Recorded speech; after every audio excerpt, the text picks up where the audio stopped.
কানে যায়নি? কি বলছো ভাই? এই দেখ তোরা মালটাকে। ভাই বস তুমি শুনতে পাচ্ছি না।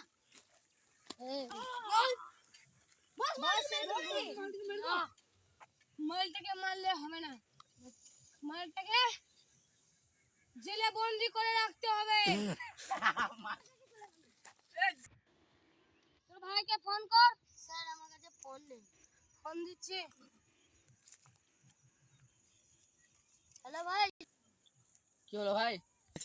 মাসিদুলের গুন্ডা আমাকে অ্যাটাক করেছে। তো কিচ্ছু হবে না, তুই নিশ্চিন্তে থাক। এই ফোনটা দে। হ্যালো, তুই কি চাস?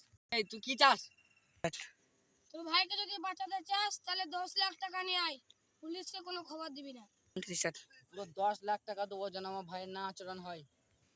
বেশ, তবে ঠিক আছে।